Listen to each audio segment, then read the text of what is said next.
Good morning sobat, ketemu lagi sama aku Win di channel Win Java Vlog. Sebelumnya saya berlanjutan cerita. Seperti biasa, salam sehat bagi kalian semua. Aku juga sehat di sini di Amerika bersama keluarga juga sehat semua. Makasih atas doanya. Dan saya ucapkan banyak-banyak terima kasih bagi teman yang udah subscribe dan yang belum subscribe ataupun yang baru datang di channelku. Tolong subscribe dan saya perkenalkan, nama saya Win. Saya asal Tulungagung, Jawa Timur, dan saya sekarang menetap di Amerika. Seperti halnya dalam video-video kemarin atau video-videoku saya selalu membahas tentang visa, imigrasi, ataupun bagaimanapun cara Anda pergi ke Amerika atau bekerja di Amerika atau melegalkan di Amerika, berbasis ke pengalaman saya. Seperti yang saya ceritakan, awal masuknya saya juga saya pernah masuk ke Amerika ya secara legal pakai visa P1 dan pernah overstay sampai 6-7 tahun juga, atau and then so saya pernah menjadi ilegal di Amerika dan saya akhirnya merubah status saya menjadi legal hingga saya mendapat green card dan sekarang saya sudah menjadi US citizen. Semua itu banyak lika-liku, banyak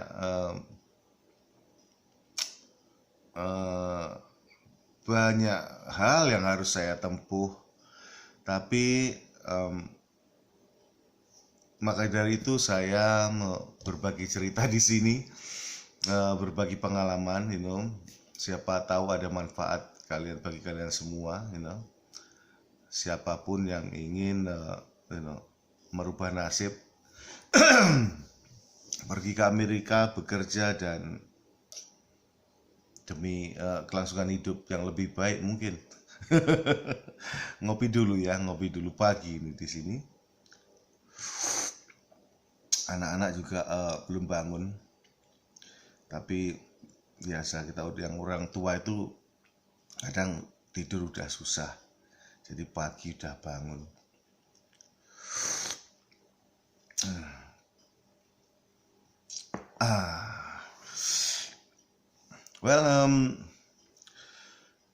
Seperti halnya saya telah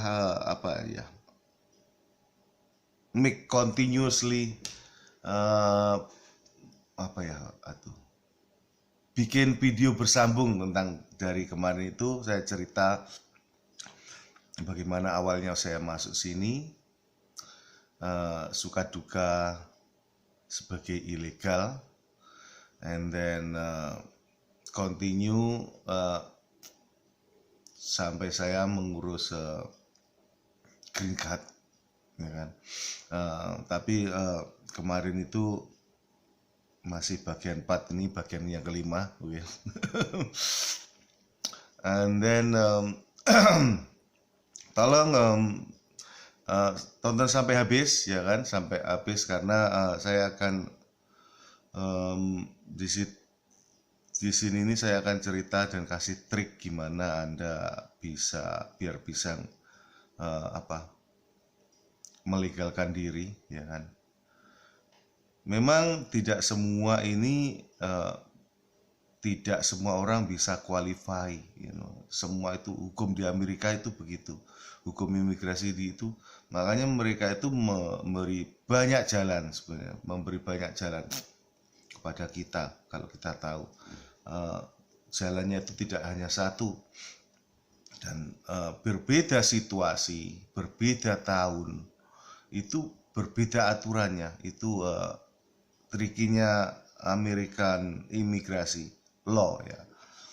Karena setiap presiden di Amerika itu mengeluarkan hukum sendiri-sendiri tentang imigrasi ini. Jadi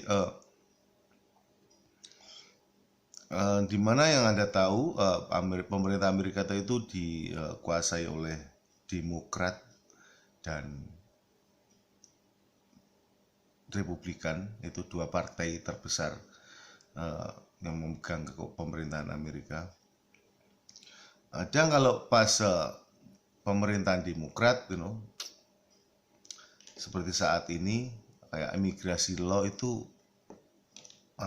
gampang, kayak gampang masuk ke Amerika, itu jauh lebih gampang daripada waktu nanti di pemerintahan Republikan. Begitu ceritanya. Jadi oke, saya kembali lagi ke cerita tentang diri saya sendiri, sewaktu jadi ilegal, suka dukanya, alright.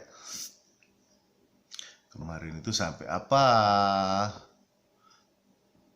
Aku ingat kemarin itu sampai saya gunakan dokumen apa aja ya selama 6 tahun menjadi ilegal. Saya cuma menggunakan dokumen paspor dan SIM internasional waktu itu ya. Dan saya menjabat sebagai manajer di suatu perusahaan fast food, gitu. Jalan sini jalan sana dari state ke state ya kan, pernah cerita itu. And then mungkin ada yang Anda bertanya lah, selama itu kenapa Om Bin kok enggak ngurus melegalkan diri? Ya, saya berusaha melegalkan diri ya kan. Awalnya itu mau cari yang namanya H1B ya kan. Nah, waktu itu somehow saya kena tipu lawyer kayak gitu. So jadi waktu datang katanya pertemuan dengan itu lawyer, dia bilang, saya bisa bantu, nanti bisa ngurus H1B begini caranya. And then karena saya udah overstay, dia bilang inti bayar 3.000 dulu untuk menghidupi kamu overstay, bla bla bla. And then setelah saya menyerahkan uang 3.000, itu memang kebutuhan saya juga, saya begitu percaya saja. And then ya udah, katanya case-nya udah diurus, udah diunggahkan, dimasukkan, but saya cuma menerima receipt doang, bayar 3.000. And then setelah itu katanya nunggu case ya kan, nunggu case-nya maju, but sampai setahun, sampai sampai 2 tahun, 3 tahun, and nothing happen. So saya tanyakan ya, awal-awalnya dijawab, teleponnya dijawab, akhirnya mereka tidak pernah menjawab telepon saya lagi. Nah disinilah dukanya kalau Anda sebagai orang ilegal ya kan. Saya waktu itu takut juga menghadapi apalagi lawyer imigrasi, and then pikiran udah ciut. Apalagi waktu itu udah jelas saya sendiri jelas keadaan ilegal, and then akhirnya ya udah kehilangan uang 3.000, cuma dapat receipt doang ya gitu. So saya sarankan bagi teman yang Anda ingin meng-hiring atau ingin mendapatkan lawyer, berhati-hatilah. Banyak lawyer di sana itu banyak, tapi ternyata lawyer imigrasi itu juga punya spesialisnya masing-masing. Dari setiap case itu punya spesialis masing-masing. Jadi tidak setiap lawyer imigrasi itu mengerti. Ada yang keahliannya cari asilum, keahliannya membantu orang pernikahan, keahliannya membantu orang H1B itu ternyata setiap lawyer itu macam-macam. Jadi hati-hati, apalagi sekarang ya, sekarang lebih gampang. Kalau Anda ingin mengurus, Anda ingin searching on the Google, Anda bisa tahu, dan Anda bisa bertanya dulu, begitu. And then, well, ya udah, akhirnya itulah uang 3.000 gagal masuk. Itu dukanya. 3.000 banyak bro. 3.000 uang 3.000 itu banyak juga waktu itu. Tidak cuma waktu itu, sekarang pun banyak uang 3.000 itu. Pengalaman memang kadang harus dibayar dengan mahal, ya kan? Jadi guru, pengalaman adalah guru yang terbaik. Betul. Okay. And then what happened?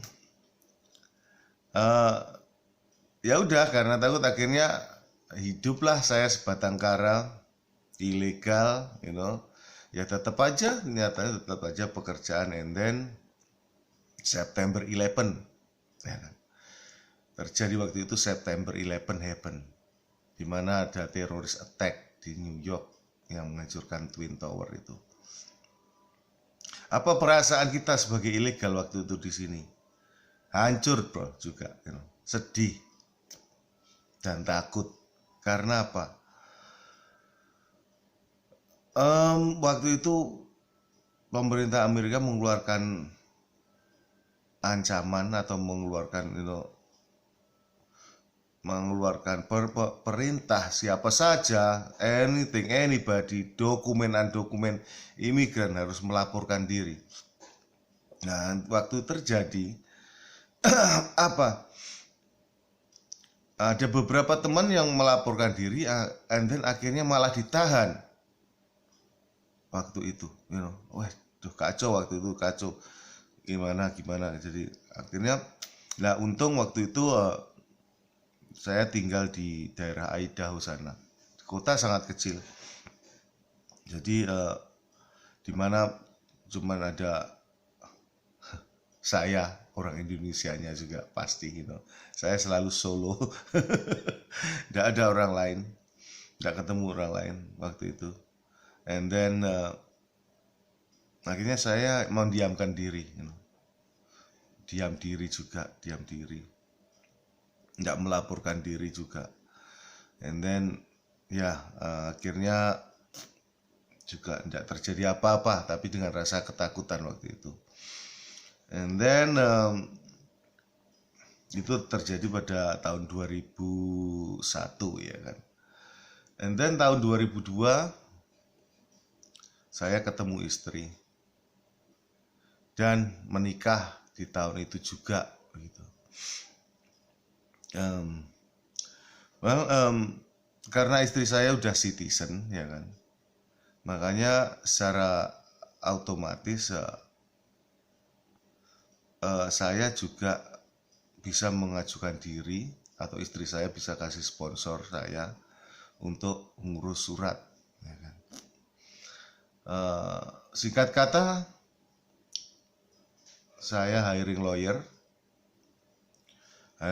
untuk mengurus itu semua, karena memang tidak tahu caranya, ya kan. Lawyer bantu macam-macam. Of course, aku menyerahkan beberapa dokumen yang saya punya dari sertifikat pernikahan, dari apapun dokumen yang saya punya, kayak birthday certificate yang saya translate ke Inggris, terus apalagi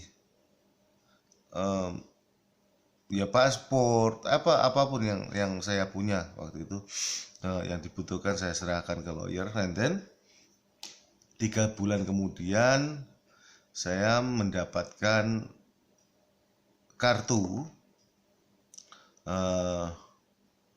dari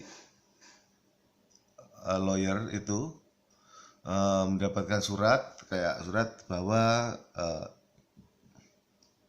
visa saya hidup lagi, so saya mendapat izin tinggal, kayak overstay tentang overstay saya. Jadi kayak saya harus membayar denda waktu itu memang.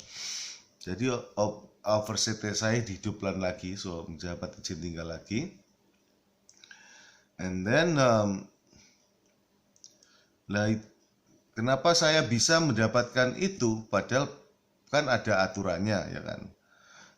Memang ada aturannya, siapa yang masuk Amerika secara legal itu overstay-nya ternyata bisa dihidupkan lagi. Dan saya masuk Amerika secara legal, memang pakai paspor legal, kan akhirnya begitu. Lah kalau Anda masuk Amerika tidak secara legal, Anda harus dipulangkan dulu ke Indo atau ke mana saja. Sebenarnya aturannya begitu. Nah, untungnya saya masuk secara legal, jadi visanya saya dihidupkan lagi, and then 3 bulan setelah itu lagi saya mendapatkan Social Security, so menunggu 6 bulan, ya, 6 bulan waktu itu. Social Security, dan juga saya mendapatkan izin kerja, udah like authorization working permit. Dan di dalam Social Security itu juga begitu, ada tulisannya valid only with authorization working permit card. So saya kalau bekerja harus saya serahkan itu untuk bayar pajak, ceritanya begitu, ya kan. Ya, dari sini apa ya, berapa yang harus saya bayar lawyer, ya lumayan, saya lupa berapa banyak saya keluarkan, tapi berhasil, ya kan, begitu. And then so happy, setelah 7 tahun tidak punya surat, and then feel like sekarang punya surat, sekarang feel legal, and then and then ya senang sekali, padahal tidak terpikirkan selama ini apa itu mendapatkan surat. Dan habis itu saya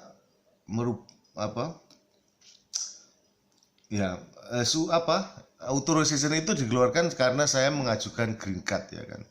So selama berapa tahun, 2 tahun, ya, 2 tahun setelah saya mendapatkan memegang authorization card itu,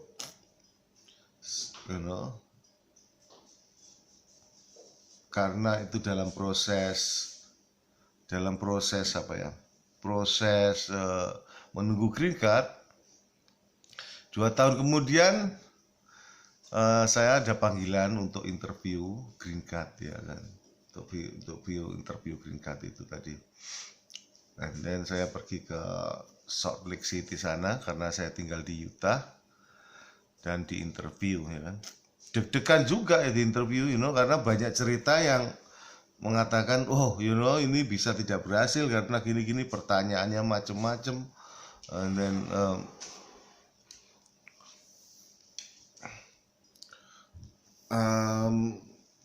pertanyaan macam-macam katanya begitu. And then akhirnya masuk ya gitu kantor imigrasi di sana. And then yang mewawancara itu perempuan, she's nice like this, seperti biasa aku greeting, hey how are you, and then gitu duduk, ya aku ingat waktu itu saya tidak ditanya macam-macam ternyata. Pertanyaannya cuma ada 3. Tahun berapa, tanggal berapa aku lahir, tanggal berapa istriku lahir, dan tanggal berapa anakku lahir, ya karena waktu itu saya udah punya anak, ya kan. Karena waktu itu saya udah punya anak, And dari itu saja, and then okay, congratulations, I granted your green card application, and then you will receive your green card within 2 weeks in your mail box. Dia bilang begitu, and then like, that's it, and then dia bilang yeah that's it, and then ya udah, that's all. And then 2 minggu kemudian saya mendapatkan green card saya di mailbox, ya, yaitu di kotak surat. Mereka selalu begitu. Itu kartunya warnanya aja hijau-hijau begitu. Terus tulisannya permanent resident card. Terus di belakangnya itu kayak ada mengkilap, hitam mengkilap itu, ingat tadi. Itu yang bisa di scan, kayak di scan gitu, kayak kalau di slide scan, dan pinggirnya itu ternyata kalau secara detail itu gambarnya presiden US kecil gitu, kayak kepala gitu. Ingat tuh.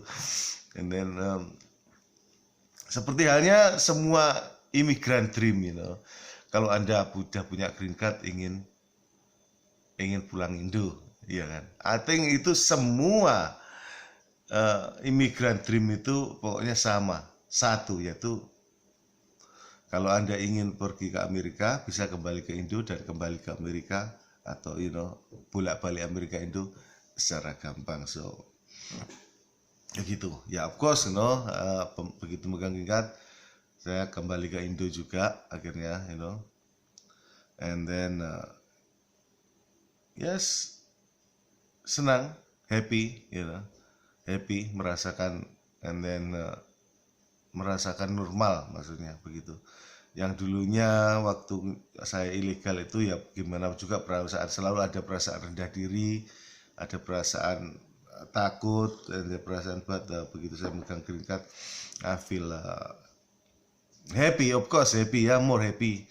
Apa yang saya inginkan juga tercapai, ternyata beginilah. And then dari situ semakin banyak pengetahuan tentang belajar gimana hidup yang sebenarnya di Amerika itu, gimana belajar dari macam-macam lating, ya seperti yang juga mungkin di Indo, dari gimana cara beli rumah, gimana cara beli everything, ngurus kredit, insuran, semua itu memang saya pelajari sambil jalan, but saya alami satu persatu akhirnya. And then 5 tahun kemudian setelah saya memegang green card, saya tukarkan green card saya menjadi citizen, ya kan, begitu. Nah, waktu Anda mengajukan citizenship ini juga ada tesnya. Seperti banyak orang, tes ini pun tidak semua orang lolos, okay. Tapi saya mengajukan citizenship saya sendiri, jadi saya udah tidak pakai lawyer karena sedikit banyak saya belajar, mengerti lah, bisa istri, of course istri yang tercantik bantu, istri yang tersayang bantu, gimana itu juga. And then cuman bayar $750, ingat tuh waktu itu. And then itu kita harus tes. Tes ada 100 pertanyaan, ya, itu dikasih pelajaran, ya. Kita bisa belajar dulu. Kita belajar dari 100 pertanyaan. Dan itu nanti dites itu cuma 6 pertanyaan yang dikasihkan dari semua 100 itu. And then dites ngomong bahasa Inggris dan juga dites nulis bahasa Inggris. And then ya, aku ingat apa saja tesku, sebenarnya masih ada 6 pertanyaan itu saya jawab dengan lancar semua karena saya relax, kayak waktu di pertanyain di tes pertanyaan itu karena di sini officernya itu officer pakai seragam, jadi aku merasa less tekanan, enggak pakai seragam, mereka itu juga berpakaian bebas kayak kita pakai begini, berpakaian bebas, malah itu tatoan begitu orangnya. And then well, saya juga relax, akhirnya relax, and then like guyon juga. And then ya itu aku bilang, jangan kasih pertanyaan yang berat, aku bilang begitu. And then ya udah kasih 6 pertanyaan. Oh, good, lolos. Terus disuruh nulis, ya bisa karena biasa teks di sini. Ngeteks message kan. And then lolos ya. Tentang bahasa Inggris, of course mereka udah tesnya karena kita ngomong. Akhirnya akhirnya udah lolos lah. And then dikasih tahu, dia bilang, oh selamat, you pass all exam.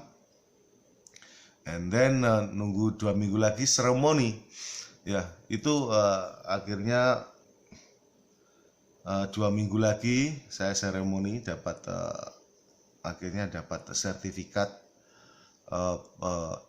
itu naturalization of citizenship begitu. Dadah, congratulations, selamat, saya sudah menjadi orang Amerika akhirnya, ya, Amerika karbitan. But dadah, there you go man. Panjang ceritanya, right? Panjang ceritanya, banyak sekali ini suka dukanya. Oke, ya saya nggak bisa menceritakan secara detail, but inilah akhirnya gimana sampai saya menjadi citizen, saya ceritakan, ya kan. And then saya ucapkan makasih bagi teman yang mengikuti perjalanan cerita ini. Terima kasih banyak, And then saya besok saya mau upload tentang cara-cara cari visa, cara-cara trik-trik cari visa. Ada beberapa teman yang tanya, bagaimana cara cari visa kalau paspor saya masih belum, apakah bisa? Saya jawab bisa, berdasarkan pengalaman saya. Oke. So berdasarkan pengalaman saya waktu ke Amerika tak bermodal apa, bahkan saya tidak menunjukkan uang untuk uang tunjuk, saya tidak butuh itu. Saya juga tidak pernah keluar negeri. Bagaimana saya bisa masuk Amerika? Tunggu ya, tunggu di video saya selanjutnya. Saya akan kasih trik, kasih caranya. Mungkin Anda bisa mengikuti cara itu, mungkin Anda qualify, ya. Aku bilang, karena tidak semua orang bisa, tapi saya buktikan saya bisa. Anyway, oke, sekali lagi makasih teman atas waktunya yang Anda sempatkan untuk nonton video saya ini. And sampai ketemu lagi pada video berikutnya. Have a nice day, bye bye.